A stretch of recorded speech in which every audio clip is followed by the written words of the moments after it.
I've worked in performance marketing for 20 years. ROAS, like I said, is a good indicator of performance, but ultimately doesn't tell the entire stories. One of the biggest indicators of performance was actually the price of Bitcoin itself. Having key stakeholders buy into that approach then allows you to make mistakes. And let's be honest, I think it's not me who said this. It's very well known within Amazon. Post-COVID, Meta campaigns, Google campaigns have never quite been the same. They've never been performing as well as they were historically. So all of a sudden,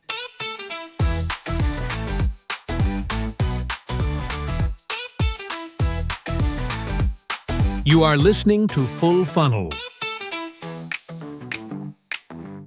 Hey everyone, welcome back to the Full Funnel Podcast. I'm Rohit, your host and your guide to AI first marketing. Today we're diving straight into a topic that has sparked plenty of hot takes online: why rigid ROAS targets might be killing long-term growth and profits. My guest is Andy Platt, managing partner at Brave Bison, one of UK's leading agencies. Andy has built what he calls the dynamic performance model. And you basically think, flexible guardrails, rapid budget shifts, and essentially brand plus performance mindset that helps fund upper funnel tactics without starving conversions. Andy, awesome to have you here. A quick intro before we get tactical. Please tell us about yourself and your background and what is it that you do at Brave Bison. Yeah, of course. Thank you. Already hyping up what I've been talking about in the hot takes. No, it's great to be here today. Actually, I've worked in performance marketing for 20 years or so. So in other words, I'm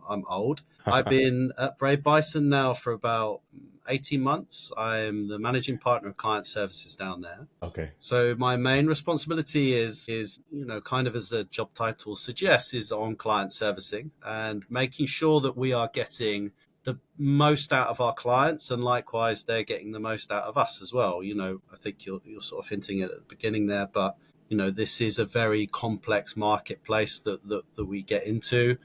I think a lot of people try and overcomplicate it a little bit, but what we're trying to do as a business is reduce those complexities and actually take advantage of some of those on behalf of our clients. So the topic we're talking about today, ultimately measurement, has been one that I've been talking about for 20 years, and excited to get into it today. Awesome. So let's jump right in. You've said in the past that essentially ROAS measurement is a relic of the past. So which or what client pain point first essentially convinced you to rip up this old playbook, right, of rigid targets and essentially build dynamic ones based and grounded in incrementality instead? Yeah, I think what we've always seen and what we've always had the ability to do in digital is constantly reflect and understand if we're focused on the right metric. I think when I start in the very, very early days, the primary metric that we were focused on was CPCs. And if you think about how far we've come as an industry since then, thankfully, I feel like we should never rest on our laurels. And I feel like ROAS is one of those metrics which tells part of the story again. And I think what I'm trying to do and what we're trying to do here is evolve into the next phase of that. Now, ROAS, like I said, is a good indicator of performance, but ultimately doesn't tell the entire story. So where do we go from there? And actually everything that we're talking about and focused on, certainly at Brave Bison, is on growth. And ROAS can hinder and it can enable growth, but ultimately, more often than not, it does hinder it because you're restricting yourself to a certain number when certainly there might be other opportunities out there with a much more flexible approach. And I think the market is shifting more rapidly than ever before. And I know we always say that. Yeah. But I think what's kind of kickstarted it is COVID and the sort of not hangover, but the sort of behaviors that have stayed post-COVID, even something as simple as, not going to the office 5 days a week, much more flexibility with how you work and when you work, which then lends itself to, a slight change in consumer behavior and patterns in a much more accelerated way. And so you need a model, or you need a KPI, certainly, that helps you adapt to the opportunities that are out there. And I think having fixed ROAS doesn't necessarily do that. 100%. And so, talking about those metrics, right? Perhaps you could share a little bit more about them. How do you revisit them, or how you track them?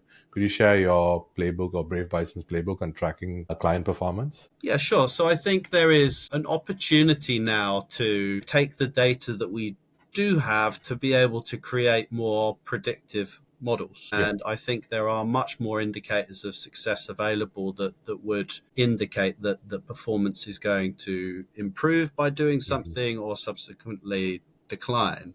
I think a lot of the conversation has been around the reduction in data points that you have on customers, rightly so, because of data privacy, etc., on who they are. But ultimately, the metrics of engagement still do exist. So you still have a number of metrics available to make those decisions. Yeah. Now, I can think of a really good example of this, and actually it's from quite a few years ago. And I think the first time that it sort of clicked for me was I was working with Coinbase at the time, the Okay. crypto wallet. Yes. And this was in the days long before the sort of like the awareness of Bitcoin as it is now. Right. I'm talking about a long, long time ago, the sort Yeah. of time that I wish I'd actually invested in it rather than just planning media around it. But what we found was that one of the biggest indicators of performance was actually the price of Bitcoin itself. Right. And so we built an entire model around, our bidding strategy. If the price of Bitcoin went up, it just meant that we actually didn't have to spend as much to get the same number of customers, and Right. vice versa. When the market's declining, you have to spend more. So if you're so fixated on a specific volume, these are the sort of numbers or the models that you need to play with. But it really clicked for me to just show, like, actually, even when you're talking about huge marketing budgets, the big shifts in consumer behavior that can happen week on week, that will impact your performance. And I think taking into account these factors is an important part of your planning. 100%, 100%. I was reading your article where you said, stop counting and start growing. You wrote things that essentially says that marketers are basically just counting things, right? And what you just mentioned about predicting and adapting. Yeah. How should marketing leaders be adapting and making decisions on basically insights that actually can predict and drive this profitable growth? Yeah, I think the biggest thing for me is that the reason why we've always talked about measurement, beyond the existence of just digital, the question of measurements existed for years and years and years in this industry. There's no right answer. I think the mentality you need to have is that you're going on a journey.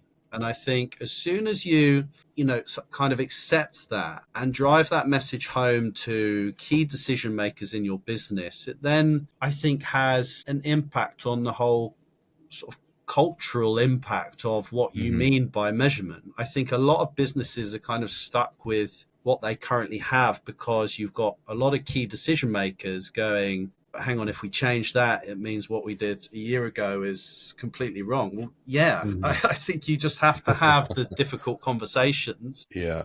but get to the point where actually you're much more progressive in your approach, much more flexible. And, I think having key stakeholders buy into that approach then allows you to make mistakes. And let's be honest, I think it's not me that said this. It's very well known within Amazon.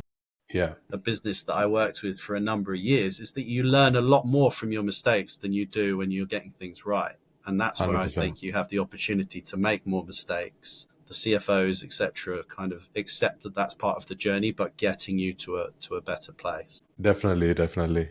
And could you share a story of how you had this difficult conversation, with someone, let's say, who's using like last touch attribution, and how did you help that client like kind of unlock and prove that value? Yeah, I mean, we've come now like a few minutes into this journey without talking about incrementality. Yeah.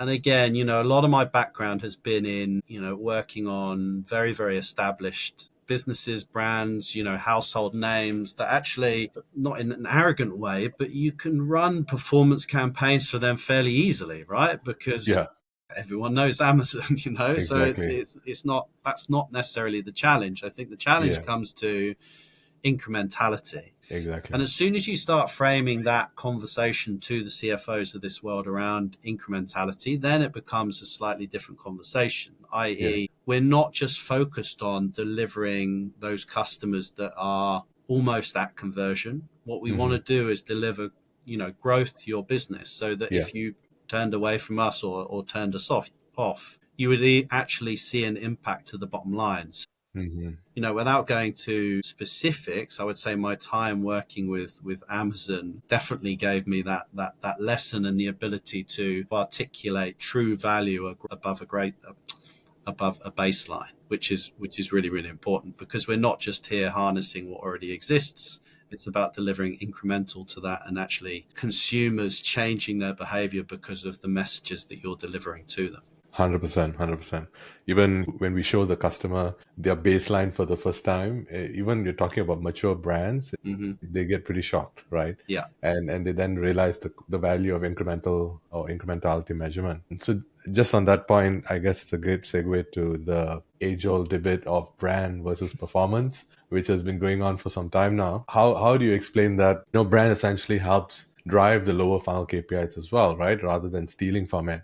And that whole boardroom discussion of how do we split these budgets and stuff like that. How do you currently handle that, and how do you measure brand? Yeah, it's a really good question. And one that personally, having worked for so long in performance, I'm really excited about, because I do really feel like now is the time that performance can kind of break out of this broad brushstroke bucket of PPC, a bit of programmatic, display, and some plug and play models in Meta, whatever it is.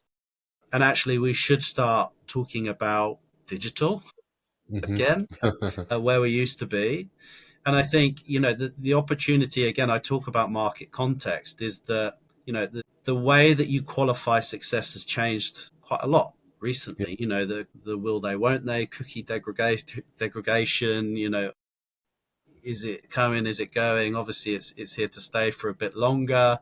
Yeah. I'm sure Google has some shareholders to keep happy in the short term, but 100%. It's given us an opportunity to kind of reframe that whole conversation. And I think definitely, again, post-COVID, Meta campaigns, Google campaigns have never quite been the same. They've never been performing as well as they were historically. So all of a sudden, what used to be two very distinct worlds, both performing independently, we've got the opportunity now to bring those two things together, because, Meta have made it and Google have made it much more easier for brands to advertise. So you get more companies advertising in the market, more companies focused on, the ROI of their advertising from day one, rather than just pure growth. So all of a sudden, this market's become much more competitive. But again, it's an opportunity to sort of instill that performance mindset on your upper funnel, mid funnel activity, and making sure that you tell one coherent story.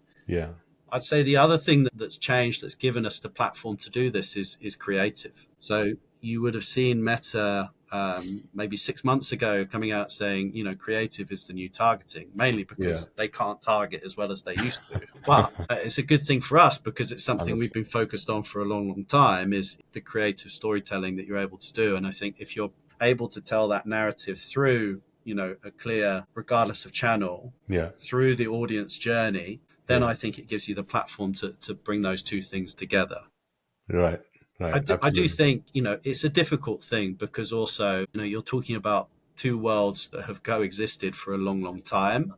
Yeah. And there are sort of operational challenges to that, like who owns what, and sort of understand that. Yeah. But at the same time, if you're really just focused on delivering that pure bottom line, that is something that shouldn't really stand in the way. 100%. I think teams have now got to kind of work together towards the real business KPIs, right? As opposed to operating in their own silos. And I think what's most important and most exciting for me as well is the fact that, essentially the fundamentals of marketing has not changed over the years, right? And the principles have not changed. And now we have a clearer view as to how creative drives, a consumer behavior. And that's probably the most exciting. And top of that, AI coming into the picture, making, TV ads and stuff like that a lot easier to make instead of a multi-million-dollar production. And so that's super exciting time to to be in the storytelling business. It's great. And I think personally as well, from a performance perspective, when I'm talking to my team, it used to be that you could rely on Google and Meta to do a lot of the planning for you. You could give your budget, rough audience, lookalikes, whatever it is. Yeah. And they'll go away and find that audience because 95% of them were there. Now you've got market fragmentation, so it's not quite as easy. But I think the opportunity is to bring back the art of performance planning again.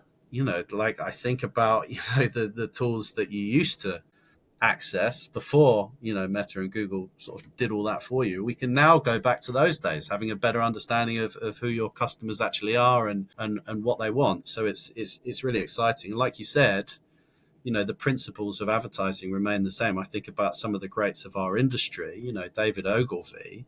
You go away and read his book. Actually, a lot of it is still true to this day, which is great. And it's bringing back I think some of the nuance and art to, an institution in marketing, which is great. Yeah, it's great. I think it's only going to get better, I think, over time now. Yeah, and so let's talk a bit about AI and automation within Brave Bison. I heard you guys are like kind of pushing the boundaries on that and essentially, leaning hard on taking your agency to the next stage, right? Could you share maybe, what methods and techniques you have implemented for essentially doing things like allocating budgets or optimizing your client spend when it comes to data and AI? Yeah, it's definitely an area that we have invested in quite heavily over the last 18 months or so. I think about my time here and just how drastically even we've changed in the way that we use it, which has been great to see. There's individuals in our business. We have a director of AI,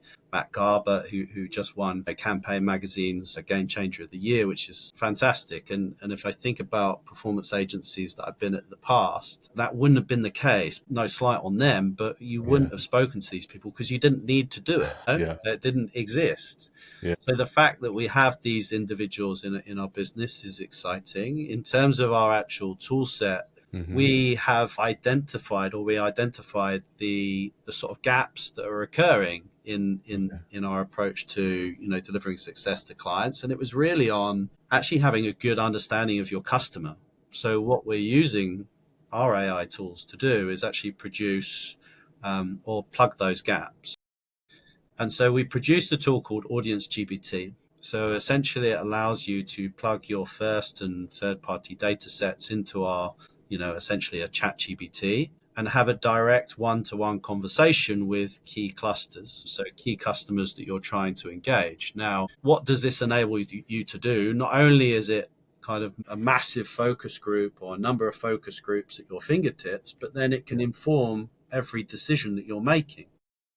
So you not only have your quantitative sort of information in reports and insights that you're gleaming from that, but then you have qualitative as well, which is great, bringing those two things together. So if I think about something like creative, you could plug two different types of creative into our tool. You could say, do you prefer this one? Do you prefer this one? And you're actually getting live feedback, from our tool to say, no, actually, I quite like this, but with this price point. So you're getting that feedback cycle without even having to spend money. Nice. So I love the idea that, what used to be an approach to marketing is spray and pray and learn on the go, is that actually you remove all of the need and investment to do that, to understand your customers, and you can do that upfront. So you've got a much more confident approach to that.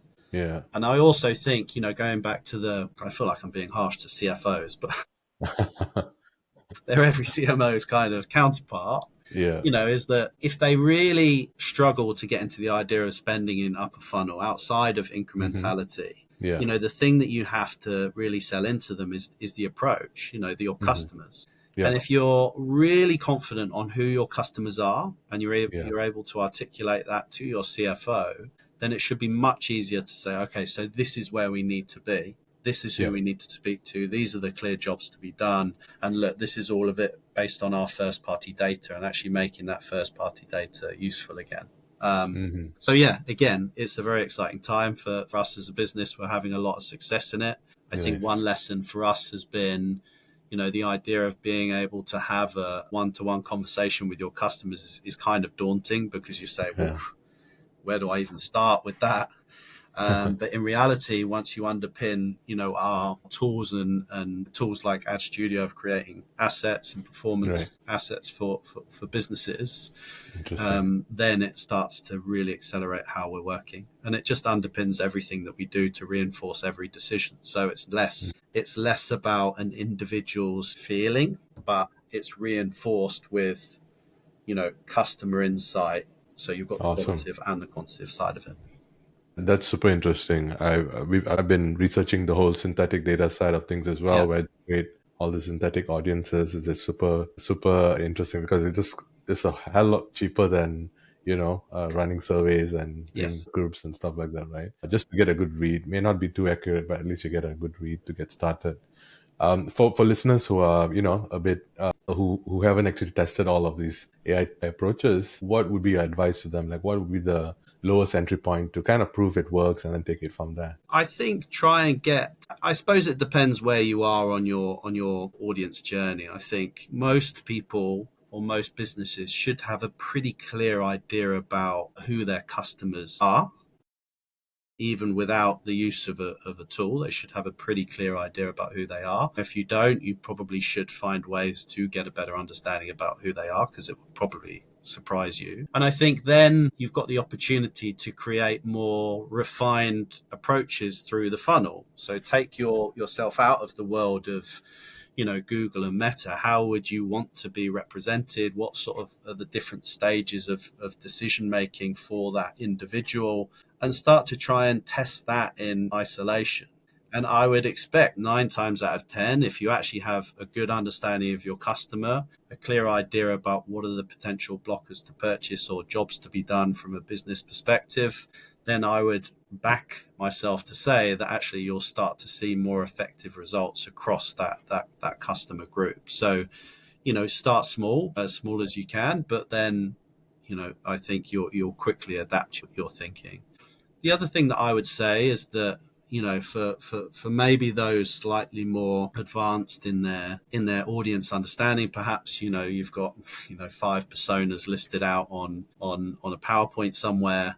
This gives you a chance to have a much more real-time approach, or more real-time idea of who your customers are and what their blockers are. I talked earlier about how quickly the landscape is shifting. Consumer behavior is shifting in that. The idea that 2 years ago you heard the stat that more people I've said it, more people search in TikTok for holidays than they do Google it, right? I'm showing my age by saying Google it. But now that's just very familiar for everyone, right? And I think the idea is that we'll keep seeing these trends as younger generations come through, and the behaviors perhaps come more fragmented and diverse. But it gives you a chance to just actually think about how do we keep feeding kind of an algorithm, or how do we keep feeding, a tool which allows us to get a real-time insight on those sort of broader shifts for our customers, and understand when stuff is working and when stuff isn't, on a macro level. Interesting. Yeah, we have also started to adapt our, like, we typically use brand search as a proxy for brand equity in that sense, right? But and in essence, that has now shifted quite a bit with AI search and LLM search, or whatever you want to call it, along with all the other search mechanisms available out there. So it's getting a lot more complex, to say the least. Well, and you do, in that case, when you're talking about Google, if you're looking at just brand, you would say that, well, every brand in the world is in decline. Now, that's just frankly not true. It's just customer behavior is changing. So you have to have some sort of tool that allows you to get an idea of then what are they doing. And I think there's some interesting work that we've been doing in this space through our organic capacity, when we're talking about, search is not just a channel anymore, it's a behavior, which is a really interesting way to phrase it, because all of a sudden, again, I talked about, putting performance into a box of X, Y, Z. It's the same for a lot of the work that we do with organic, for example. Now, organic isn't just Google. It's now your approach to LLMs and ranking in LLMs. It's social proofing in, in sort of the organic world of Meta and Instagram, for example. So again, it's a lot of change and can make certain people feel quite uncomfortable. But for me, I just think it's quite exciting that it's getting a broader remit of people very, very interested in a sector of the market, which I think has been segmented off for quite a long time. Awesome. So as an agency leader, you've basically hired a lot of roles, and you mentioned there's like a lot of hybrid roles now that never existed before. What does the modern dream team look like now, you think? So, what I would say is that the shift that I've seen is much less implementational. So that's still important, is getting things set up in the right way and translating a vision to actually deliver. There used to be a lot of hacks with these platforms where, you could find ways to, sort of game your approach and deliver success, through, nuances of how the meta algorithm works. In reality, that doesn't exist anymore. So you have to be much more pure with your approach to planning. And I think the future agency is much more strategic and consultative than it is action-based. 100%. And so I think, again, that's quite interesting for us as a business, because we do have to shift that way. And I'm not saying we're going to lose all of our implementation team. It's important because, strategy really is just, and this isn't diminishing it, is simple frameworks for you to deploy across multiple, clients. But in reality, you still need people that understand the market, that understand consumers, that understand our brands and clients, to fill in those frameworks. So much more strategic and consultative for sure. And I think, not bigging us up, but, Brave Bison have recently acquired Mark Ritson's mini MBA business, which is a big acquisition for us, because I think it signifies that we show an understanding that it's less about activation, but more about education and understanding and nuance. And you'll have the topics of, measurement and customer and, all sorts that sit within that. But it's our role as a partner for our clients to help them on this journey rather than just do it for them. Amazing. So essentially, the the very focused channel specialist, for example, gets upskilled to be more strategic in nature and essentially become full funnel operators, essentially. Yeah, and I think it's less about planning channel by channel. I think the future will very much be planning by customer cluster, based on, where they are in their sort of mindset. What are the jobs to be done? How can we reach these individuals? Right. And I think once you remove yourself out of that channel by channel mindset of having, a PPC specialist, social specialist, programmatic lead, whatever it is, I think then you can unlock the opportunity to actually, again, remove these connotations of brand versus performance and actually just focus on, okay, who are our customers? How do we convert them? Right. Interesting. So looking ahead, 1 to 2 years out, what would you say are the biggest growth levers that most brands are currently overlooking now, and what would be your advice to them? It's hard to pick. I know I've talked about measurement a lot, but I still think it's the biggest sort of pain point for growth in companies, mainly because, you're talking about very, very established businesses that usually model off the previous year. And actually, I think if you just had a hard reset in a lot of companies, forget what we achieved last year, forget what we spent in what channels. I think if we said, okay, this is our measurement framework, these are our customers who we're trying to convert, I would guess that their media plans, their approach would look very, very different to what it does now. So I do think the measurement piece is an interesting one. And I would love to be a fly on the wall in a lot of those conversations, because it would be quite fun and interesting, but it's what you have to do in this market. And I think once you do that, you're then on a much better trajectory rather than this kind of, tweak this. Let's be a bit more ambitious about it. Obviously, there's a risk to that, but I think the rewards are there to be taken. because not many people are having that conversation. Awesome. That's a great advice. Yeah. Moving on to the lightning round. So quick answers. What's a KPI you check before coffee? My sleep score on my Garmin, but apart from that, because I've got a 3-year-old at home, so it's usually Okay. that, is client satisfaction. We have a survey partner called Lyft who we measure our client satisfaction to, and it's probably for me the most important indicator because it suggests whether or not we're going to continue working with someone. Awesome. What's the most overrated media metric? Reach. Okay. Interesting.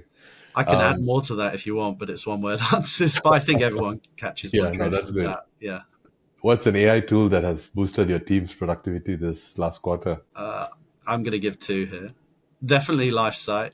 And I'll big you guys up. We love the tool, and I think it definitely gives us a lot of the answers that we've been searching for. And it's not something that, we were equipped to do.